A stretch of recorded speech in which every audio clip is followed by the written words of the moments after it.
Om Shanti. Good morning. साकार मुरली 22 अप्रैल 2023। बाबा का मीठा मीठा लेटर हम मीठे मीठे बच्चों के मीठे मंथन के लिए। मंथन शुरू करने से पहले निराकार शिव बाबा की शक्तिशाली किरणों के नीचे बैठ जाते हैं और अनुभव करते हैं कि मैं मास्टर सर्वशक्तिमान आत्मा हूं, आनंद स्वरूप आत्मा हूं। आज मीठे बाबा ने 22 तारीख की मुरली में एक विशेष अटेंशन पर ध्यान दिलवाया है। जो ज्ञान में नहीं चलते उनके लिए भी वो फिट है ना? जिस स्वभाव संस्कार के कारण कोई ऐसे कर्म कर देता है तो दुनिया के हर लोग बोलते हैं। जैसे कोई बहुत अच्छा कर्म करता है तो क्या बोलते हैं, ये जैसे देवता है।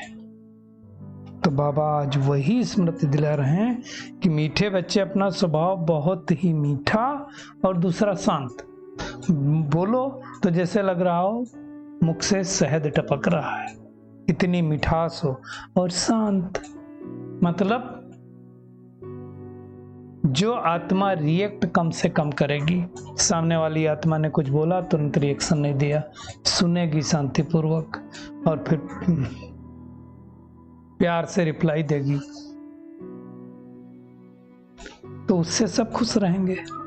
बाबा ने कहा ना, बोल चाल ऐसा हो जो सब कहें ये देवता है, तो सर्टिफिकेट मिल जाएगा। कई बार हमने ऐसा देखा है, पाया है कि बहुत सारे लोग जब कोई श्रेष्ठ कर्म करते हैं तो कहेंगे अरे भाई वो तो देवता है।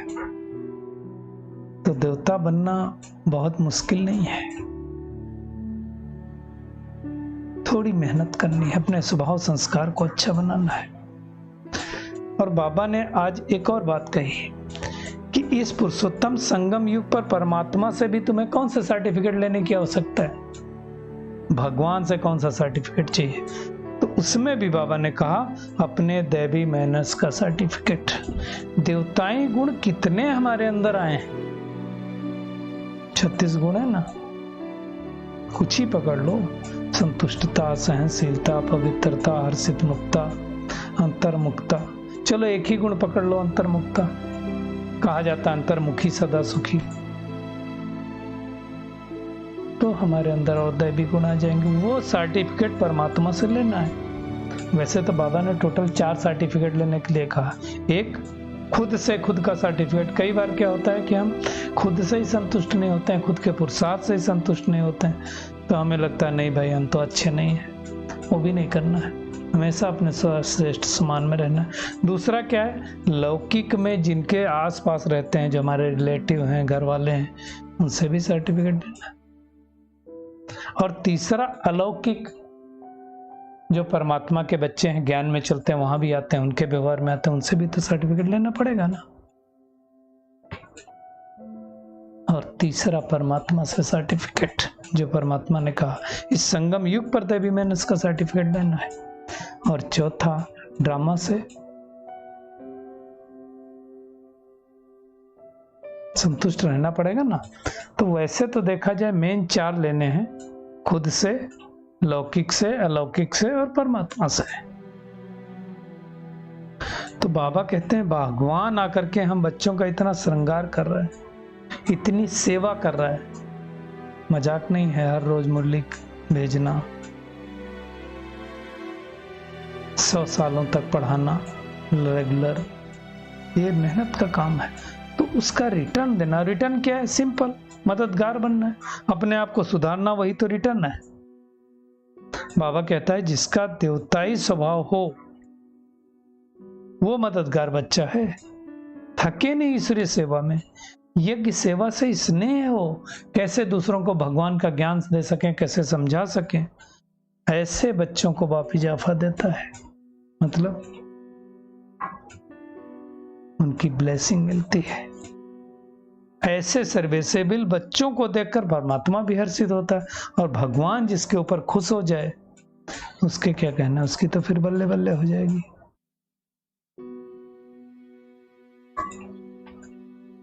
तो हमें क्या करना है, दैवी गुणों को धारण करना, चेक करना है हमारे अंदर कितने दैवी गुण आए, खुद की चेकिंग करनी है। वो परमात्मा आकर के हमें बेहद का मालिक बना रहा है, विश्व का मालिक बना रहा है, तो फिर हमें मेहनत तो करनी पड़ेगी।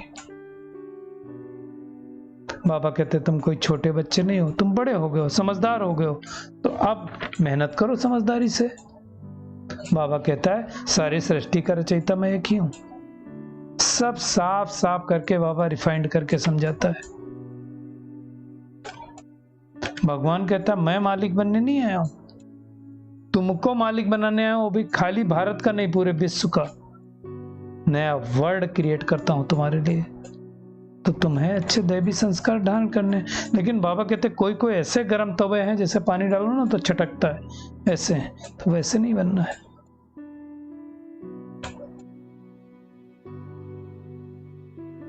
पापों को दग्ध करना है परमात्मा की याद से। कितना बाबा समझाता है, परंतु कोई तो फिर कम समझते हैं, तो बाबा ने कहा दास दासी पाएंगे। कितना कोशिश करता है बाबा सुधारने की। बाबा ने कहा कोई तो ऐसे मैले कपड़े हैं जो सटका लगाओ, कपड़ों को धोबी नहीं पीटता था पहले, एक मुंगरी बोली जाती थी, मुंगरी से पीटता था, तो बाबा कहते कई कपड़े तो फट जाते हैं। धोबी भी कपड़े की संभाल करते ना। फट जाना मतलब यहाँ क्या होता है, ज्ञान सुनते सुनते, मुरली सुनते सुनते भाग जाते हैं। अब भगवान कितनी मेहनत करके राजयोग सिखा रहा है, कोर्स कराया, सिखाया, थोड़े दिन तक सेंटर आया, पालना की, खिलाया पिलाया, भाग गए। तो इसलिए बाबा कहता है माया बेरहम है, भगा देती है, सत्यानाश कर देती, मतलब सत्य का नाश कर देती है। इसलिए बाबा कहता है मैं कल कल संगम युग पर आता हूं और आकर के पतितों को पावन बना करके उनको वापिस लेकर के जाता हूं। अब भगवान ने जो मेहनत की, राजयोग सिखाया, पढ़ाया लिखाया, मुरली क्लास किया, अब अगर कोई आत्मा छोड़ दे तो बाबा कहते मेरी मेहनत तो बेकार हो गई। तो वैसा नहीं करना है। इसलिए बाबा ने समझाया देखो भगवान की सेवा करनी है तो दिल से करो, कोई भी सेवा करो। बाबा कहता है जो बगैर कहे करे सो देवता, कहने से करे वो मनुष्य, और जो कहने से भी ना करे उसके लिए तो कुछ बोलने की जरूरत ही नहीं, सबको मालूम कौन है, मनुष्य से नीचे फिर कौन होता है ना। तो बाबा कहते हैं लेकिन ये कब कर पाएंगे बगैर कहे, जब योग में रहेंगे, योग पावरफुल होगा, माया की परछाया में नहीं आएंगे। तो बाबा बार बार समझाता है श्रीमत पर चलते रहो, कोई आसुरी कर्तव्य नहीं करो, बोलना चालना सोचना सब कुछ बहुत मीठा रखना है। देवताएं कितने मीठे स्वभाव के थे, तो हमें भी वैसा मीठा रहना है, बगैर कहे सर्विस में तत्पर रहना है। माता पिता की श्रीमत पर नहीं चलेंगे तो अपना ही नुकसान करेंगे, किसी दूसरे का नुकसान नहीं होगा। थोड़े दिनों बाद सबको लगने लगेगा कि अरे काश हमने थोड़े दिन और पहले मेहनत कर लिया होता। तो बाबा बार बार समझा रहा दैवी गुण धारण करो। राम राज्य में कहा जाता है शेर और बकरी एक घाट पे पानी पीते थे, तो फिर हमें किसी को दुख देने का कोई संकल्प भी नहीं चलाना चाहिए। अब वो शेर बकरी एक घाट पे पानी पी सकते थे, तो हम एक साथ प्यार से नहीं रह सकते। तब बाबा सर्टिफिकेट देगा। जो अपने आप सर्विस करेंगे, दैवी गुण धारण करेंगे, नाम बदनाम नहीं करेंगे, कोई ऐसे गुण नहीं रखेंगे, उनको ही तो सर्टिफिकेट देगा। बाबा कहता है मैं परम धाम से तुम बच्चों की सेवा में आया हूं, तो तुम देखो तुम कितने को सुख देते हो।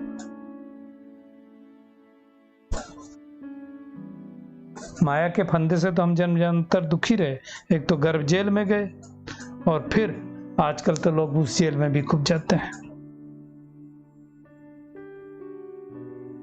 खुद को भी दुख देने के लिए, अपनी आत्मा को भी दुख देने के लिए जाने क्या क्या करते रहते हैं। कई तो आत्मघात भी करते हैं, बाबा कहते हैं। तो दुखी तो आत्मा ही होती है।